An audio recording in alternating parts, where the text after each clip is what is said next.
Quantum effect classical mechanics का एक failure था और क्वांटम मैकेनिक्स ने क्वांटम इफेक्ट को डिस्क्राइब किया।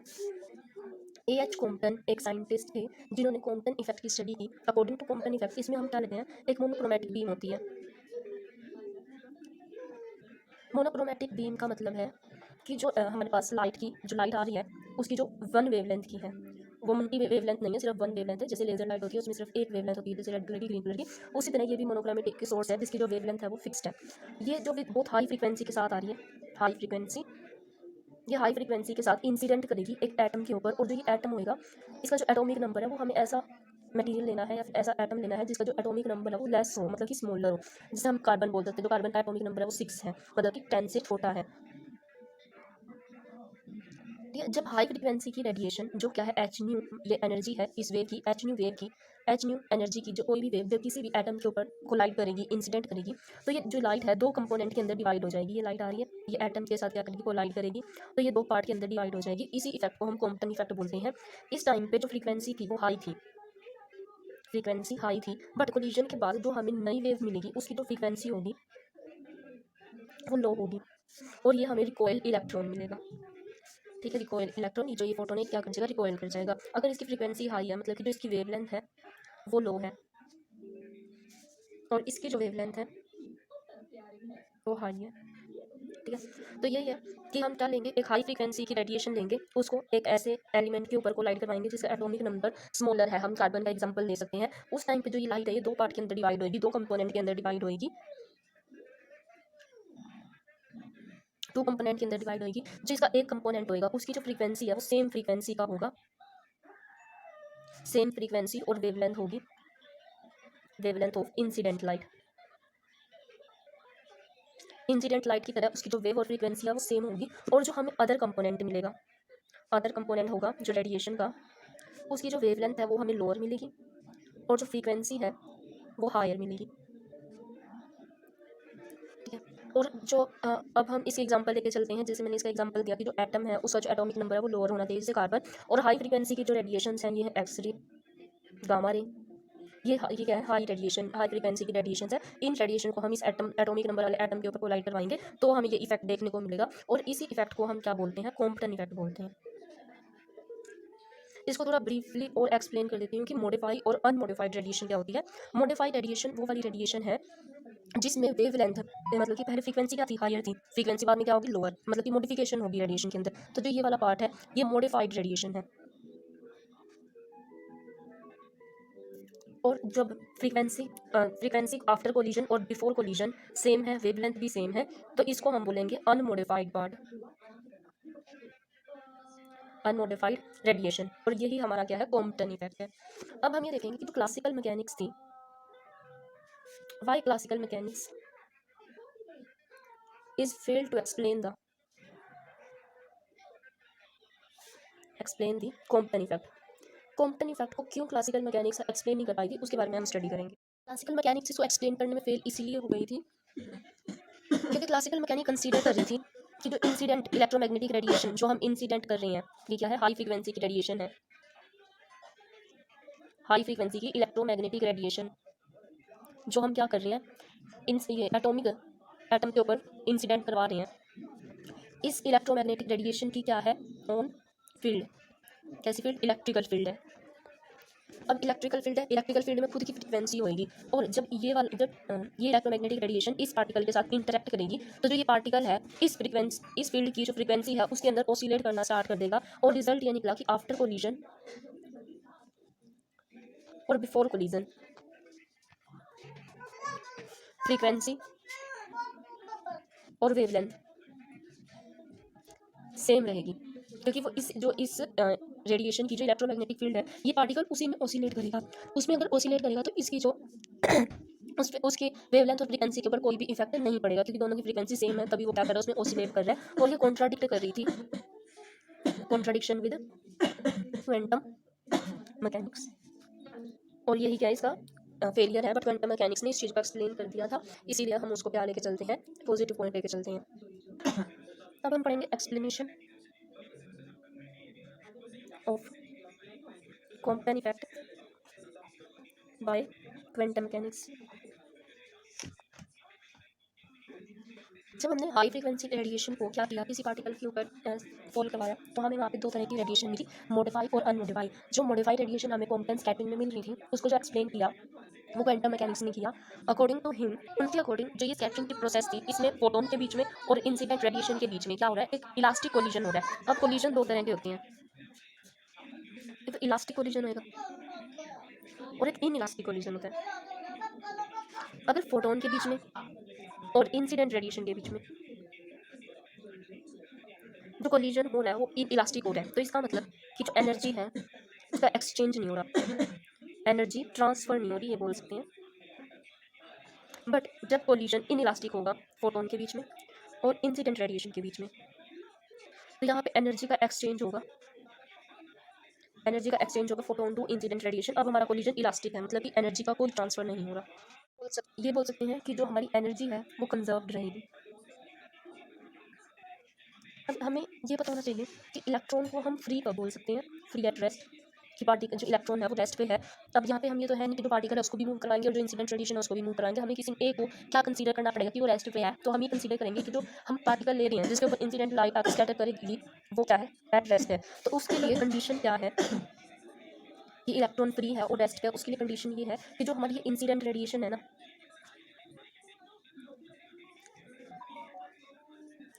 इंसिडेंट रेडिएशन की जो एनर्जी है वो इलेक्ट्रॉन की जो बाइंडिंग एनर्जी है ना न्यूक्लियस के साथ, न्यूक्लियस और इलेक्ट्रॉन के बीच की जो बाइंडिंग एनर्जी है उससे क्या होनी चाहिए, ज़्यादा होनी चाहिए, बाइंडिंग एनर्जी ऑफ इलेक्ट्रॉन। अब जो इंसिडेंट रेडिएशन की एनर्जी ग्रेटर देन होनी चाहिए बाइंडिंग एनर्जी ऑफ इलेक्ट्रॉन, तो हम बोल सकते हैं कि जो हमारा इलेक्ट्रॉन है वो रेस्ट पे है और वो फ्री भी है। अब हम इसका क्वांटम इफेक्ट का एक्सपेरिमेंट करेंगे, मैथमेटिकल फॉर्मूला फाइंड आउट करेंगे। तो पहले सेटअप तैयार कर लेते हैं। हम कंसीडर करेंगे कि हमारे पास एक फोटोन है जिसकी एनर्जी क्या है, एच न्यू है। ये हमारे पास कोई फोटोन है जिसके पास जो एनर्जी है वो क्या है, एच न्यू है, ठीक है। और ये हमारे पास एक पार्टिकल है, हम इसको किसके साथ ट्रीट करवाएंगे, मान लो ये हमारा इलेक्ट्रॉन है, ठीक है। इसको हम फ्री इलेक्ट्रॉन मान के चलेंगे। तो फ्री इलेक्ट्रॉन का मतलब क्या है कि जो इंसिडेंट रेडिएशन की एनर्जी है ना वो इसकी बाइंडिंग एनर्जी से बहुत ज़्यादा है, इसीलिए हम इसको फ्री पार्टिकल मान के चलेंगे, ठीक है। इसको हम ऐसे भी समझ सकते हैं कि जैसे हम पोटेंशियल एनर्जी, जब हम इलेक्ट्रो स्टैट पढ़ते थे तो वहाँ पे हम पोटेंशियल एनर्जी के लिए हम एक पॉइंट चार्ज लेते थे और उस पॉइंट चार्ज को हम लेते थे इस रिस्पेक्ट में कि जो हमारा पार्टिकल आ रहा है वो इन्फिनिटी से इसको अप्रोच कर रहा है तो ये पॉइंट चार्ज है। वैसे ही ये कि ये इसकी बाइंडिंग एनर्जी बहुत कम है और इसकी एनर्जी बहुत ज़्यादा है, इसीलिए हम इसको as a free particle treat करेंगे, ठीक है। अब यहाँ पे क्या आएगा, इनसे अब ये जो हमारा फोटोन है ये क्या है, ये इंसिडेंट पार्टिकल है और ये क्या करेगा, जो ये हमारा इलेक्ट्रॉन है इसके साथ कोलाइड करेगा। जब ये कोलाइड करेगा तो इसकी कुछ पार्ट एनर्जी ये अपने अंदर एब्जॉर्ब करेगा और उस एनर्जी को दो तरीकों से यूज़ करेगा। एक जो यूज़ करेगा अपनी काइनेटिक एनर्जी को। अब इसने क्या की, जो इलेक्ट्रॉन है इसने एनर्जी को गेन किया, एनर्जी को गेन किया कहाँ से, फ्रॉम प्रोटॉन। प्रोटॉन से एनर्जी का गेन हुआ तो इस इलेक्ट्रॉन ने अपनी एनर्जी को यूज़ कैसे किया, पहला ये यूज़ करेगा अपनी काइनेटिक एनर्जी को इंक्रीज करने में। अगर इसकी काइनेटिक एनर्जी बढ़ेगी तो इसकी वेलोसिटी बढ़ेगी, क्योंकि हमें पता है kinetic energy equals to 1/2 mv square. जितनी ज़्यादा एनर्जी बढ़ेगी उतनी ज़्यादा वेलोसिटी उसकी क्या होगी, इंक्रीज होगी, फास्ट मूव करेगा। और सेकंड वो यूज़ करेगा रिकॉइलिंग, इलेक्ट्रॉन को रिकॉइल करने में वो एनर्जी को यूज़ करेगा, ठीक है। लेट कर लेते हैं बिफोर कोलिजन, कोलिजन से पहले, कोलिजन से पहले जो एनर्जी है इंसिडेंट पार्टिकल की वो मेरे पास एच न्यू है। मोमेंटम है जो इंसिडेंट पार्टिकल का वो एच न्यू बाई सी है।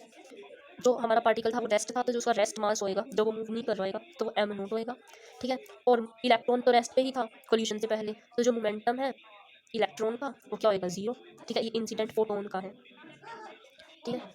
आफ्टर कोलिजन, कोलिजन के बाद एनर्जी चेंज होगी, क्योंकि फ्रीक्वेंसी पहले ज़्यादा थी फिर क्या हो रही थी, लो हो रही थी, और लैम्डा पहले कम था फिर ज़्यादा हो रहा था, तो फ्रीक्वेंसी में कुछ ना कुछ चेंज आया होगा, कुछ ना कुछ डिक्रीज हुई होगी। मोमेंटम में भी चेंज आएगा, अगर एनर्जी में चेंज आ रहा है तो मोमेंटम में भी ऑब्वियसली क्या आएगा, चेंज आएगा। जो मास है वो क्या हो जाएगा, एम हो जाएगा।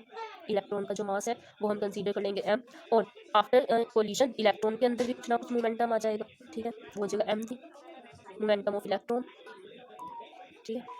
अब इसके लिए एक सेट बना लेते हैं। जैसे ये हमारा क्या है, फोटोन है, इंसिडेंट फोटोन, ये आ रहा है, ये अप्रोच करेगा इस एटम को, और जब अप्रोच करेगा तो जो हमें लाइट वो मिलेगी, ये वाली जो वेव दो कंपोनेंट के अंदर डिवाइड हो जाएगी। एक तो इलेक्ट्रॉन रिकॉइल हो जाएगा और इसका कुछ पार्ट की जो वो है वेव लेंथ है वो हमें इंक्रीज होकर मिलेगी, कुछ इस तरह से, ठीक है। पहले जो ये इंसिडेंट फोटोन है इसकी जो एनर्जी है वो एच न्यू है, इसका जो मोमेंटम है एच न्यू बाई सी है।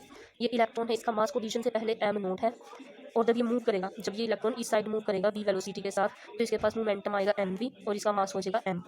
और इसके बाद जो चेंज हुआ वो हुआ एच न्यू डैश, मोमेंटम का change H nu dash by C. और उसके बाद ये क्या है, ये हमारा स्कैटर्ड फोटोन है, स्कैटर्ड फोटोन। और ये क्या है, रिकॉइलिंग इलेक्ट्रॉन, ये हमारा इंसिडेंट फोटोन था। अब यहाँ पे क्या कहते हैं, जब हम ये एक्सिस के लॉन्ग तो इसको स्ट्रेट जाना चाहिए था, बट कोलिजन के बाद ये दो पार्ट में डिवाइड हुआ। इसको अगर हम प्रिंसिपल एक्सिस मान के चलें, प्रिंसिपल एक्सिस से स्कैटर्ड फोटोन के बीच का जो डिस्टेंस है इसको थीटा मान लेते हैं। प्रिंसिपल एक्सिस से रिकॉइलिंग इलेक्ट्रॉन का जो डिस्टेंस है इसको फाई लेट कर लेते हैं, ठीक है। अब जो कोलिजन है वो इलास्टिक हुआ था। इलास्टिक कोलिजन का मतलब क्या था कि एनर्जी चेंज तो हो रही है बट ऑलवेज कंजर्व्ड रहेगी। तो हम यहाँ से कंजर्वेशन ऑफ एनर्जी और कंजर्वेशन ऑफ मोमेंटम को फाइंड आउट करेंगे। Conservation of energy find out कर लेते हैं। पहले जो ये फोटोन है इसकी एनर्जी पहले क्या थी, एच न्यू। फोटोन की energy H new, total energy लेनी है। इलेक्ट्रॉन के पास तो एनर्जी कितनी थी, रेस्ट मास एम नॉट था, सी स्क्वायर, ये वाली एनर्जी थी। कोलिजन के बाद जो एनर्जी हुई एच न्यू डैश, और इसके पास जो energy I M C square. इसको इक्वेशन फर्स्ट मान लेते हैं, ठीक है। अब बात करेंगे law of conservation of momentum. Conservation of momentum क्या रहेगा, कोलिजन से पहले जो मोमेंटम था एच न्यू बाय सी था। इलेक्ट्रॉन के पास कोई मोमेंटम नहीं था, कोलिजन से पहले तो zero is equals to, collision के बाद जो मोमेंटम में चेंज हुआ एच न्यू डैश सी। और अब जो मोमेंटम है वो दो पार्ट कंपोनेंट के अंदर डिवाइड होएगा। अब जो मोमेंटम है ये एक्स एक्स हमारी वाई एक्सिस और ये एक्स एक्सिस, हमें मोमेंटम एक्स एक्सिस के अलग तो जीरो ही था क्योंकि यहाँ पे तो कोई मोमेंटम था ही नहीं। जब हम इसके कंपोनेंट में जाएंगे, जब इस साइड मूव किया, इस साइड मूव करने पे एंगल यहाँ पर है तो यहाँ पे कोस आ जाएगा, ये कोस एम वी इलेक्ट्रॉन का, और ये हो जाएगा साइन एम वी, ठीक है। हमने जब क्या कहते हैं स्कैटरिंग के बाद जब स्कैटर्ड फोटोन का मोमेंटम फाइंड आउट किया तो वो क्या आएगा एच न्यू डैश सी, और ये कोस थीटा। और जब इस साइड हमने फाइंड आउट किया स्कैट को रिकॉइलिंग इलेक्ट्रॉन का तो वो हो जाएगा कोस फाइव। तो H nu dash C cos theta plus M V cos five, ये हमारा क्या हो जाएगा मोमेंटम। अब मोमेंटम है ना, दो एक्सिस के अलोंग फाइंड आउट करेंगे, ये एक्स एक्सिस के अलोंग है तो इसको हम सेकंड इक्वेशन दे देते हैं। वाई एक्सिस के अलोंग आगे भी कंजर्वेशन ऑफ मोमेंटम हम क्या करेंगे फाइंड आउट करेंगे। कंजर्वेशन ऑफ मोमेंटम जब वाई एक्सिस के अलोंग फाइंड आउट करेंगे, वाई एक्सिस हमारी ये है, तो यहाँ पे जो मोमेंटम होएगा वो होएगा एम वी साइन फाई होएगा। यहाँ पे जो मोमेंटम होएगा H nu dash by C, और ये होएगा साइन थीटा, ठीक है। और वाई एक्सिस के अलोंग जब एच न्यू मूव कर रहा था कोई मोमेंटम नहीं था, इलेक्ट्रॉन तो रेस्ट पे ही था तो मोमेंटम जीरो ही था।